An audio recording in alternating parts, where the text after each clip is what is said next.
Good morning student. आज हम लोग ये इम्प्रूवमेंट इन फूड रिसोर्सेज के 7th पार्ट में हम लोग छोटे छोटे स्मॉल स्मॉल टॉपिक को डिस्कशन करेंगे। और आज हम लोग स्टार्ट करते हैं ये 7th वीडियो में ऑर्गेनिक फार्मिंग से। तो ऑर्गेनिक फार्मिंग आप आराम से समझो और एक एक टर्म्स को हम लोग क्लियर करते हुए, छोटे छोटे टर्म्स को क्लियर करते हुए चलेंगे। तो ऑर्गेनिक फार्मिंग होती क्या है, ये सबसे पहले हम लोग को जानना ज़रूरी है। ऑर्गेनिक फार्मिंग मतलब होता है जैविक खेती। जैविक खेती वो होती है कि जिसमें हम विदाउट फर्टिलाइज़र्स और कोई भी हार्मफुल केमिकल का यूज़ किए हुए खेती करें। जैसे आप जानते हो कि जो भी हम लोग खेती करते हैं, जो भी एग्रीकल्चर प्रैक्टिसेस करते हैं, उसमें different different fertilizers, manure, pesticide, insecticide का यूज़ करते हैं, जिसका कुछ ना कुछ क्रॉप्स पे हार्मफुल इफ़ेक्ट होता है। तो आज के ज़माने में, today in modern days, this kind of agriculture practices are very famous, which has no any, आप बोल सकते हो कि कोई भी अगर प्रभाव हो, कोई भी effect, no any effect on the agriculture field, जिसके ऊपर एग्रीकल्चर फील्ड के ऊपर कोई इफ़ेक्ट ना पड़े, और जिसका हम लोग जो बाई प्रोडक्ट, जो सब्जियां खाते हैं, फल खाते हैं, उसका भी हमारा पोल्यूशन फ्री रहे। तो उसके लिए जो सबसे अच्छी खेती होती है आज के ज़माने में, वो होती है ऑर्गेनिक फार्मिंग। जैसा कि आप ये नोट्स में देख सकते हो कि हमारे ऑर्गेनिक फार्मिंग करने से क्या क्या फ़ायदे होते हैं। जैसे मान लो फर्टिलाइज़र्स, पेस्टिसाइड यूज़ करते हैं, उनके बहुत सारे डिसएडवांटेजेस हैं। जैसे वो पोल्यूशन कॉज करते हैं, सॉइल फर्टिलिटी को डिक्रीज़ करते हैं, यानी कि उनकी उर्वरक क्षमता को घटाते हैं। और फ्रूट्स हो गया, वेजिटेबल्स हो गया, जो इनसे मिलता है हमको, उसमें स्मॉल अमाउंट में हार्मफुल केमिकल भी होता है, जो हमारे क्रॉप्स को और हम लोग को भी नुकसान पहुंचाता है। तो अब इस बात से अराइज हो जाता है ऑर्गेनिक फार्मिंग का, कि हम ऐसी खेती करें जिससे हमारा जो हमको आउटपुट मिले वो बिल्कुल पोल्यूशन फ्री रहे, और जिसका हमारे ऊपर, हमारे हेल्थ के ऊपर कोई प्रभाव ना पड़े। तो ऑर्गेनिक फार्मिंग वो सिस्टम में प्रैक्टिस का जिसमें हम वेरी लिटिल और नो यूज़ ऑफ केमिकल्स करते हैं, जिससे कि हमारा जो आउटपुट मिलता है इससे, वो हमको पोल्यूशन फ्री मिले। ठीक है। तो ऑर्गेनिक फार्मिंग बिल्कुल ही सस्टेनेबल एग्रीकल्चर है, और इंडिया में सिक्किम जैसे स्टेट में पूरी तरह से ऑर्गेनिक फार्मिंग होती है। वहाँ पे पूरी तरह से जैविक खेती होती है, और इंटरनेशनल मार्केट में ऑर्गेनिक प्रोडक्ट का बहुत ज़्यादा डिमांड भी है, जिससे यहाँ से जो भी आपको ग्रेन मिलते हैं, फूड क्रॉप्स मिलते हैं, वेजिटेबल्स मिलते हैं, फ्रूट्स मिलते हैं, उसका इंटरनेशनल मार्केट में बहुत ज़्यादा डिमांड है, और उसका आपको पैसा भी ज़्यादा मिलता है, क्योंकि उसमें बहुत लिटिल यूजेस ऑफ केमिकल का यूज़ होता है, चाहे ना के बराबर केमिकल का यूज़ होता है। तो ये ऑर्गेनिक फार्मिंग हो गई। इसके बाद हम लोग नेक्स्ट टॉपिक पे चलते हैं। नेक्स्ट टॉपिक है हमारा ways to protect food grains before they store.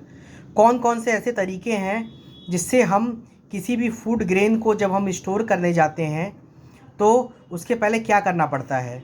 तो सबसे पहले जो फूड ग्रेन आप स्टोर करने जा रहे हैं, तो जैसा कि आप देख सकते हो, सबसे पहले उसको ड्राइंग करना पड़ता है, सुखाना पड़ता है। ठीक है। अगर जो हमारी फसल रहेगी वो पूरी तरह से सूखी रहेगी, तब उसको जाके स्टोर करेंगे। उसके बाद दूसरा चीज़ होता है कि उसका हाइजीन का भी ध्यान रखना पड़ता है, मेंटेनेंस ऑफ हाइजीन। हाइजीन मतलब कि वो, उसमें किसी भी तरह की गंदगी ना हो, ठीक है, इंसेक्ट ना लगे हों, क्लीन हो, जहाँ पे हम स्टोर करने जा रहे हैं वो पूरी तरह से क्लीन एरिया हो। ठीक है। और कोई वहाँ पे डैम्प वगैरह के रीज़न ना हो, कोई गीलापन ना हो, कोई मॉइस्चर ना हो, ये सब भी देखना पड़ता है।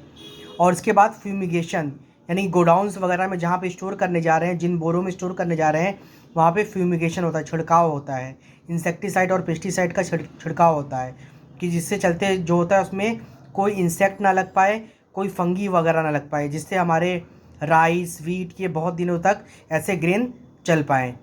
और इसके बाद जो हमारे स्टोरिंग डिवाइसेस हैं, जैसे जो गनी बैग्स होते हैं, जो बोरे होते हैं, वो पूरे प्रॉपर सील्ड पैक हों, एयर टाइट हों, जिससे कि उसमें कोई भी मॉइस्चर ना जा पाए।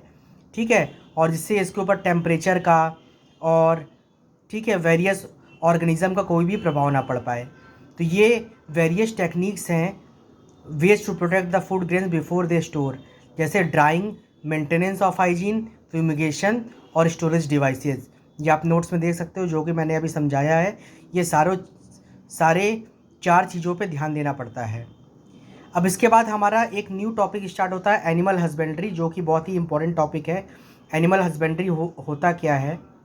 तो एनिमल हस्बेंड्री वो टेक्निक है, वो साइंस है एग्रीकल्चर साइंस की, कि जिसमें हम डोमेस्टिक एनिमल को, हमारे घर में जो पालतू जानवर होते हैं, हम उनको पालते हैं, उनको रियर करते हैं, उनको ब्रीड करते हैं, खिलाते पिलाते हैं अपने यूज़ के लिए, कि उससे हम कुछ रिक्वायर्ड जो बेनिफिशियल कंटेंट्स है वो गेट कर सकें।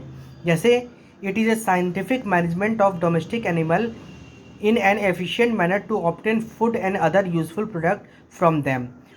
उससे हम फूड मटेरियल प्राप्त करते हैं और अलग अलग चीज़ें प्राप्त करते हैं, जिससे हम कमर्शियल तौर पे यूज़ कर पाएँ। जैसे मान लो हम अपने घरों में गाय को पालते हैं, कैटल की बफेलोज़ को पालते हैं, जिससे हम मिल्क गेट करते हैं, खेतों में प्लोइंग करने के लिए यूज़ करते हैं। और जो ड्रॉट एनिमल हो जाते हैं, जो जब वो दूध नहीं देते हैं तो हम उनको बुल कार्ट वगैरह ट्रांसपोर्टेशन के लिए यूज़ करते हैं। तो हमारे घरों में 2 टाइप के कैटल यूज़ होते हैं, एक काऊ या तो बफेलो। काऊ को साइंटिफिक लैंग्वेज में बोस इंडिकस बोलते हैं और बफेलो को बोस बबलीज बोलते हैं, ये आप ध्यान रखिएगा।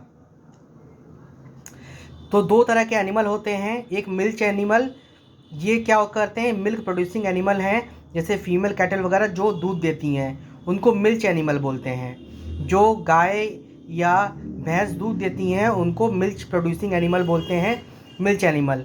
और दूसरा जो टर्म है ड्रॉट एनिमल का, ड्रॉट एनिमल यानी कि जो एनिमल जो होते हैं एग्रीकल्चर वर्क के लिए यूज़ किए जाते हैं उनको ड्रॉट एनिमल बोलते हैं। और एक लैक्टेशन पीरियड भी होता है, यानी कि वो पीरियड जब कोई गाय जो होती है वो अपने बछड़े को जन्म देती है और दूसरे प्रेगनेंसी तक के पीरियड को लैक्टेशन पीरियड बोलते हैं, तब तक वो दूध नहीं देती है। ठीक है। और हमको बहुत सारी चीज़ों का ध्यान रखना पड़ता है इन कैटल को पालने के लिए, इन गाँव या बफेलोज़ को पालने के लिए।